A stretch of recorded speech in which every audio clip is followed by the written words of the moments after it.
చిత్ర పరిశ్రమలో విషాదం నెలకొంది. ప్రముఖ నటుడు, దర్శకుడు కె భాగ్యరాజ్ దివికే గారు గుండెపోటుతో చెన్నైలో తుది శ్వాస విడిచారు. 75 సినిమాలు నటించిన భాగ్యరాజ్ 25 సినిమాలకు దర్శకత్వం వహించి సినిమాల వీరుడిగా కీర్తి గడించారు. భాగ్యరాజు సినీ ఇండస్ట్రీకి చేసిన సేవలకు గాను అనేక అవార్డులు, సత్కారాలు సాధించారు. కె భాగ్యరాజు పూర్తి పేరు కృష్ణస్వామి భాగ్యరాజ్. 1953లో తమిళనాడులో జన్మించిన భాగ్యరాజ్ దర్శకులు జి రామకృష్ణన్, భారతీయ రాజులకు అసిస్టెంట్గా కెరియర్ను ప్రారంభించారు. భారతీ రాజా చిత్రాలకు స్క్రిప్ట్ రైటర్గా పనిచేశారు.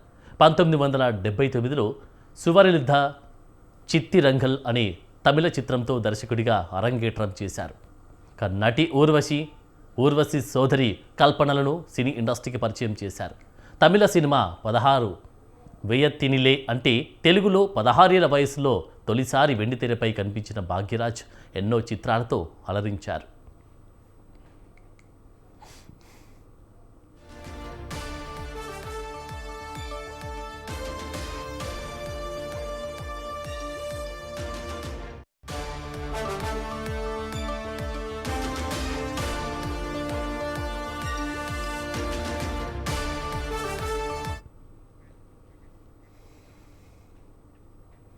భాగ్యరాజ్ కేవలం నటుడు, దర్శకుడు అనే కాక కథా రచయితగా, సంగీత దర్శకుడిగా బహుముఖ ప్రజ్ఞను చాటారు. 1983లో వచ్చిన ఐకానిక్ చిత్రం ముందనై ముడిచ్చు తెలుగులో 3 ముళ్ళు చిత్రానికి గాను ఉత్తమ నటుడిగా ఫిలింఫేర్ అవార్డు అందుకున్నారు. సినీ రంగానికి సినిమాల వీరుడు చేసిన సేవలకు గుర్తింపుగా 2014లో సైమా జీవిత సాఫల్య పురస్కారం లభించింది. భాగ్యరాజు రాసిన ఎన్నో అద్భుతమైన కథలు హిందీ, తెలుగు వంటి ఇతర భాషల్లో రీమేక్ అయి ఘన విజయం సాధించాయి. అమితాబ్ బచ్చన్ నటించిన ఆఖరి రాస్తా, అనిల్ కపూర్ నటించిన ఓ 7 దిన్ చిత్రాలకు భాగ్యరాజునే కథ అందించారు. ఇటీవలే తెలుగులో వచ్చిన 35 చిన్న కథ కాదు కుబేర వంటి చిత్రాల్లో కూడా భాగ్యరాజు కీలక పాత్రలు పోషించారు.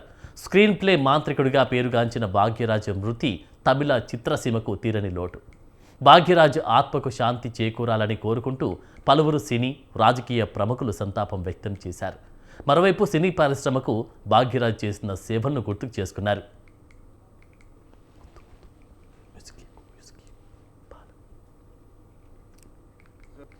ఒక దుఃఖమైన సమాచారం.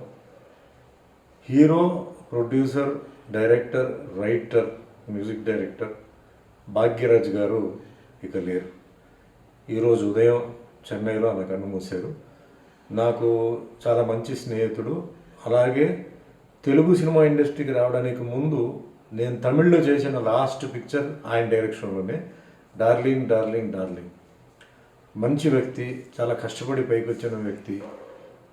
డైరెక్టర్లో one of the super directors అని చెప్పవచ్చు.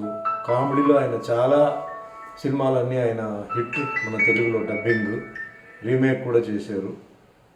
సో చాలా చాలా దుఃఖమైన విషయం ఇది. సో ఆయన ఆత్మకి శాంతి ఇవ్వాలని ఆ భగవంతుని కోరుకుంటూ ఆయన ఫ్యామిలీ మెంబర్స్ అందరికీ నా సంతాపన. ఒక దుఃఖమైన నా గురువు గారు శ్రీ భాగ్యరాజ గారు ఇప్పుడే మరణించారని చెప్పి తెలిసింది.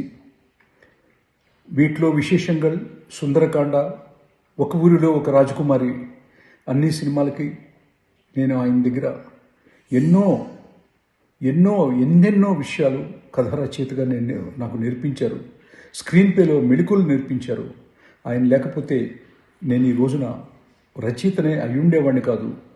అట్లాంటి మహోన్నతమైనటువంటి 17 సినిమాలు కంటిన్యూస్గా సూపర్ డూపర్ హిట్లై భారతదేశంలోనే అన్ని భాషల్లో రీమేక్ చేయబడినటువంటి మహోన్నతమైనటువంటి కథా రచయిత, స్క్రీన్ ప్లే రచయిత, దర్శకుడు, నటుడు, వాట్ నాట్ గురువు గారు లేకపోవటం నాకు చాలా చాలా చాలా బాధ అనిపిస్తుంది.